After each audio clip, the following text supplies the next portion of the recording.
Ancient biblical prophets wrote about the future. Today, theologians are poring over those scriptures with a firm belief that their prophecies are coming to pass. Journey now into the world of eschatology on Prophecy in the News with author and lecturer J.R. Church. On our last two programs, we talked about the Psalms of the wilderness, the wilderness experience as given in the book of Numbers, and reiterated again in a prophetic allusion, shall we say, in Psalms 90 through 106. This is a tremendous story as we begin to uncover it. Gary Stimson is here to discuss with me the Psalms of the wilderness. Psalms of the wilderness, 90 through 106, reflecting the events of the wilderness journey of Israel as recorded in the book of Numbers. In English, we call it the book of Numbers. In Hebrew, it's called Bamidbar, which means in the wilderness. And it tells the story really in two parts. The first 10 chapters of Numbers speak of a census taken among the Israelites. And then chapters 11 and following speak of a curse or series of curses that befall the people, and then prophecies of the far future and a second numbering of the people. So that's really why it's called Numbers in English, I think, because the people were numbered. The census in the opening chapters of the book of Numbers is made of the people who are over 20 years of age. And in 1967, in the 20th year of Israel, something happened which seemed to spark a recollection of this book of Numbers. In the 6-day war, the Temple Mount was taken. It is possible that the Jews could have restored temple worship at that time. Had they done so, perhaps the Messiah would already be here. Perhaps we would have long been taken in the rapture. We do not know the sequence of events or what could have happened as we reflect upon 1967. But we do know that because of unbelief, the Israeli government chose to give control of the Temple Mount back to the Muslims. And it's as if God was saying, okay, you want to do that? You don't believe me? You don't want to set up the kingdom now? 40 more years. And this is our take on the thing. It appears that from 1967, for the next 40 years, Israel has been going through what is given in the book of Numbers during their 40-year wilderness experience. J.R., we're now in the 30th year since 1967, and what have we seen? We've seen Israel exchanging peace for a mess of pottage, I guess you could say, for the glimmer of peace.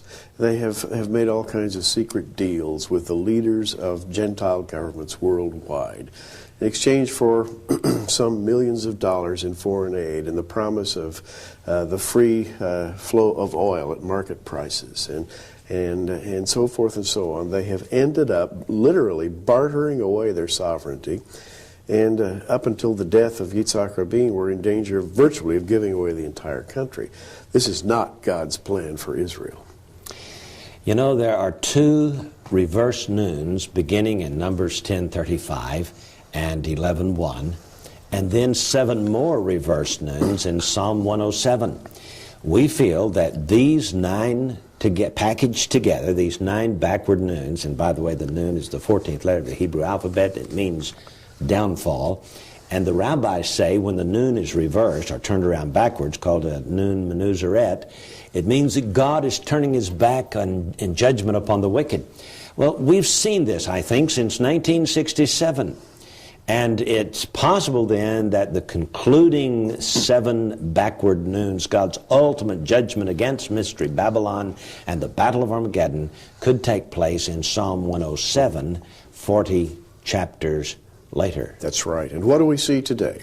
Israel's murmuring, complaining, backbiting, divided, and besieged on its perimeters by numbers of tribes that wished to totally destroy Israel. It's exactly the way it was back in the desert wandering days. Yes. So by the time they got to Kadesh Barnea, they had no confidence in Moses, no confidence in the leadership, and the people just didn't have the will to go on in and take the land. And that brings us to a man named Korah.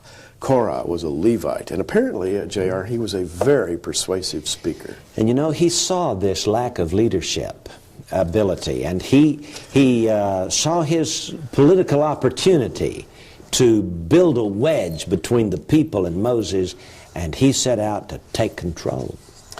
And by the way, he reminds us of the political chicanery that we've seen in modern Israel. You know, he had 250 of the top princes of Israel behind him.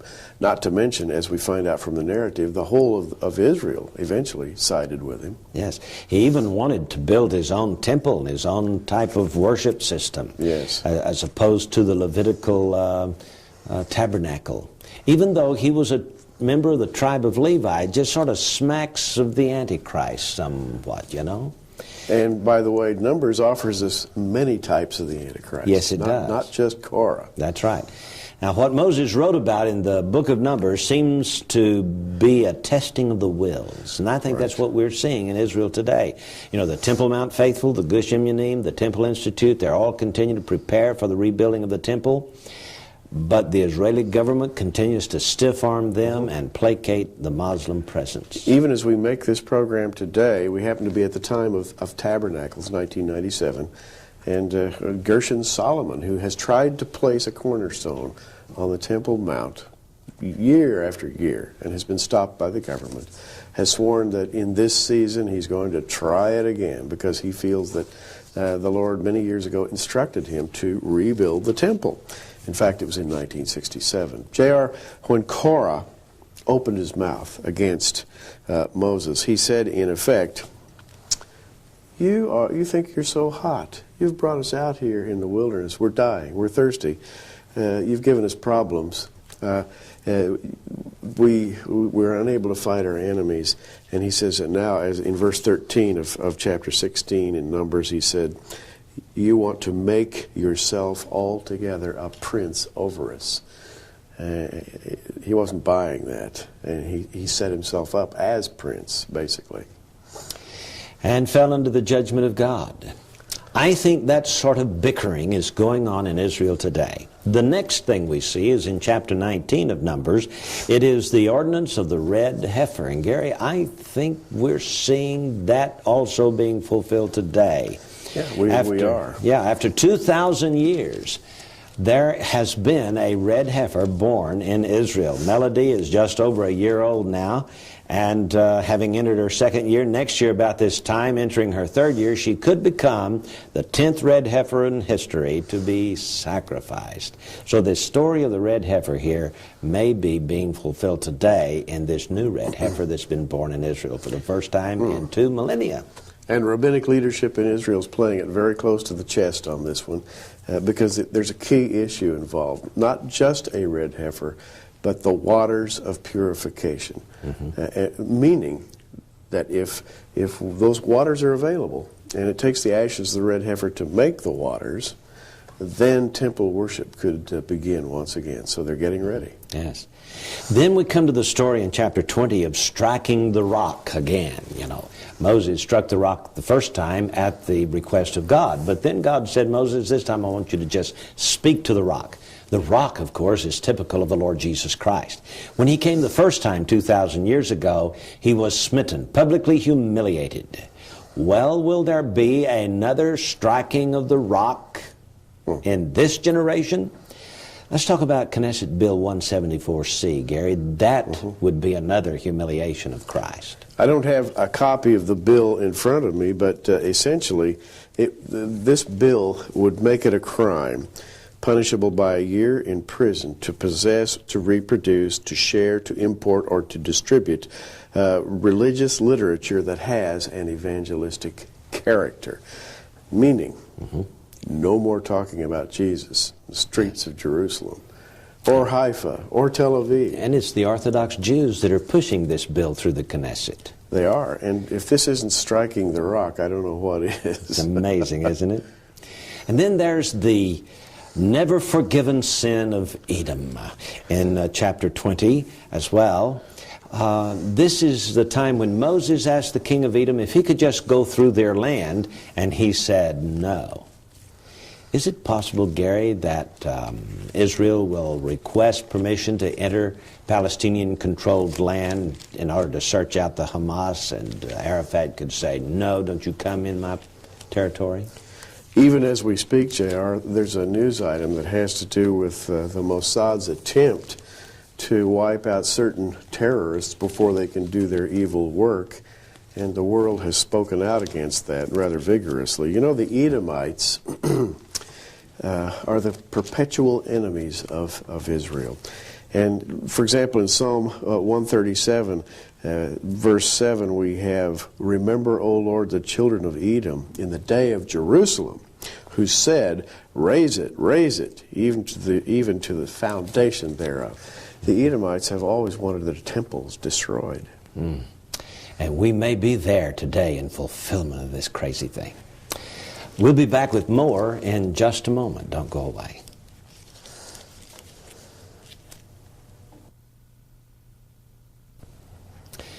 Edom was the perpetual enemy of Israel, the offspring of Esau, twin brother of Jacob.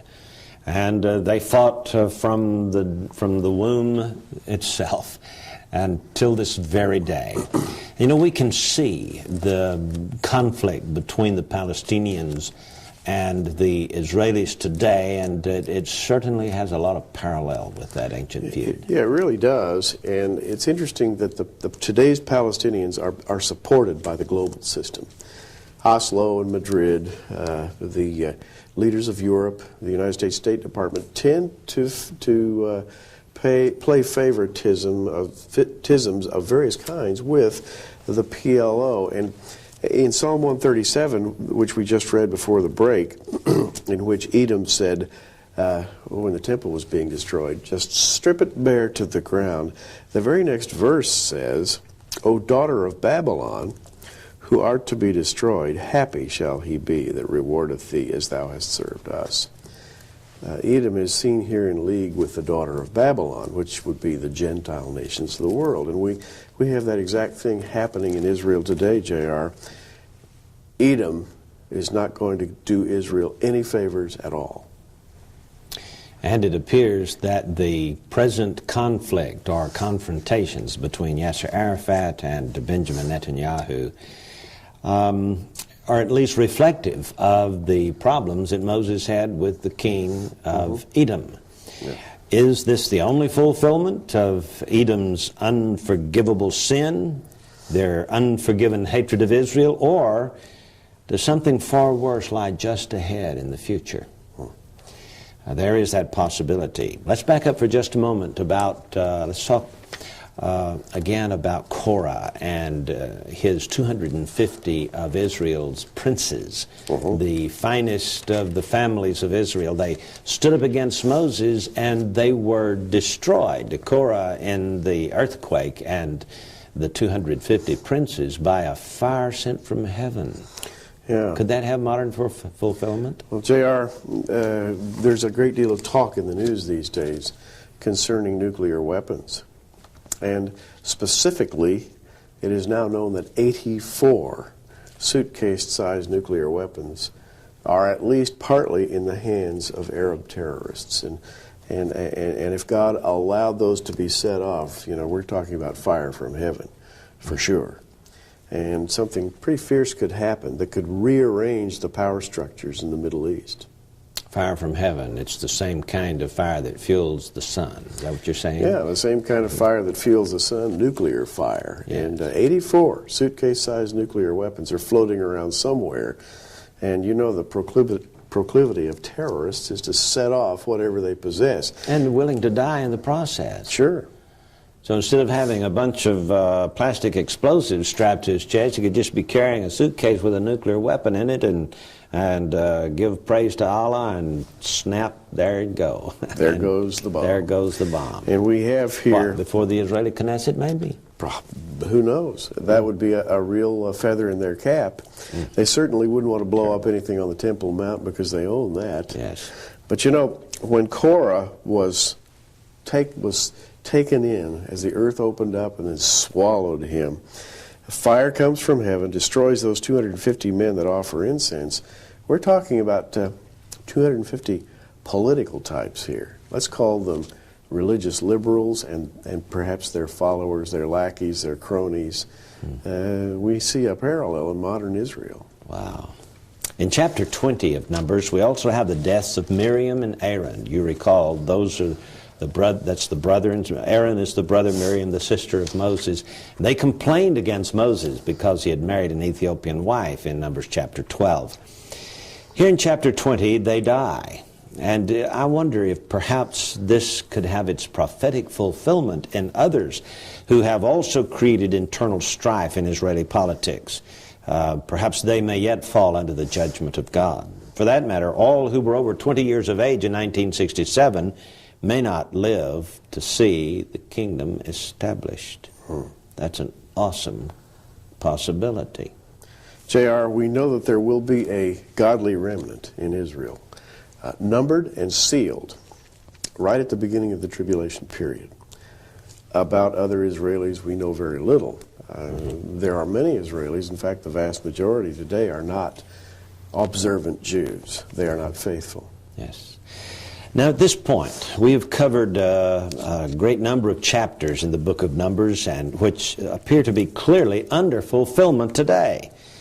The future chapters, we can only speculate. We're going to give you what we feel is our scenario and the possibility of where they might be fulfilled, but not knowing the future, we can only speculate. But we're certain of this: the wilderness journey given in the book of Numbers offers a glimpse into Israel's immediate future. So let's talk about the brazen serpent for just a moment, Gary. This brazen serpent in chapter 21 appears to be a replica of the serpents that were biting the people and they were dying because of the snake bite. What kind of modern fulfillment do you suppose we could see in this serpent, and then the brazen serpent lifted up in order to become their salvation? And this happens in the 21st chapter of Numbers, right after Israel has a victory over the Canaanites, which I think is fascinating, because after that victory, the people are still complaining. Along come the serpents. J.R., the serpent is definitely a type of that event, which later became totally fulfilled when Jesus was placed up on the cross. Yes, John chapter 3. John chapter 3. And so, this serpent may refer to some kind of spiritual event in the land. Yeah. Well, you know, Bill 174C could backfire on the religious community. It could create a result of massive conversions of the Jews to Jesus rather than his public humiliation. Because you've got to understand that Christianity has always grown under fire. That's It's true. always helped it to be persecuted. I know there are a lot of Israelis today who feel that Christians are their close friends, and in many cases their only supporters.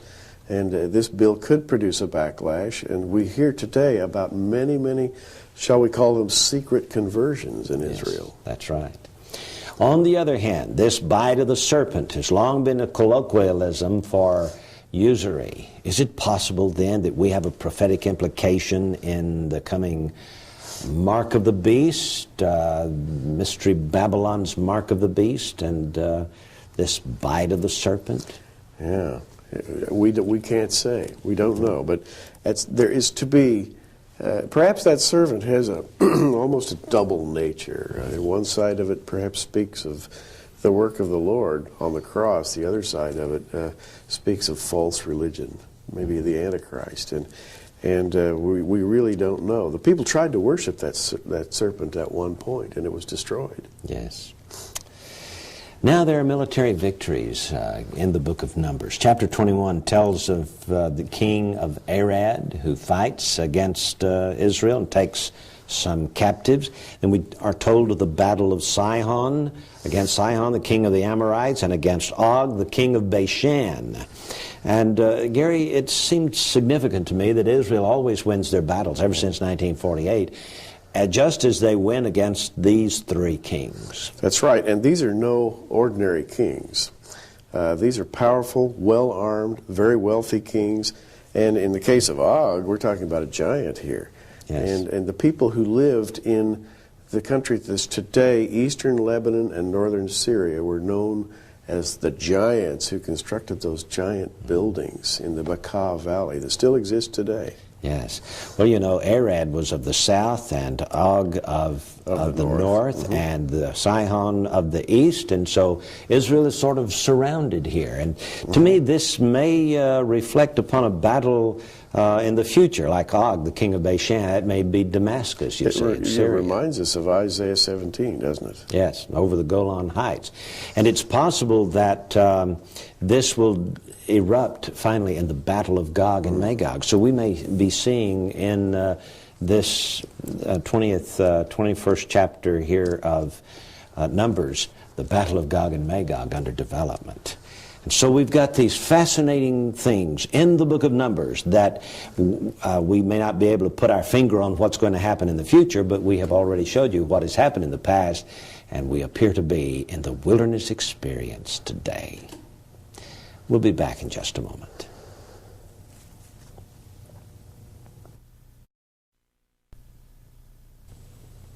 On our last three programs, we've been going through the book of Numbers and showing you a wonderful overview of modern Israel, foretold in the stories of the book of Numbers. And Gary, the next one on our next program is really going to be a tremendous picture of the Antichrist. Really, Balaam is a man gifted spiritually. He's a prophet for hire. And you know what's fascinating about Balaam, J.R., is that his sole mission is to spiritually subvert the people and to get them to follow him into a new vision of peace and prosperity and so forth. And there's somebody on the horizon who's going to try that in the near future. Absolutely. So don't miss our next program. I think you'll really enjoy it. This is J.R. Church and Gary Stearman. Until then, keep looking up.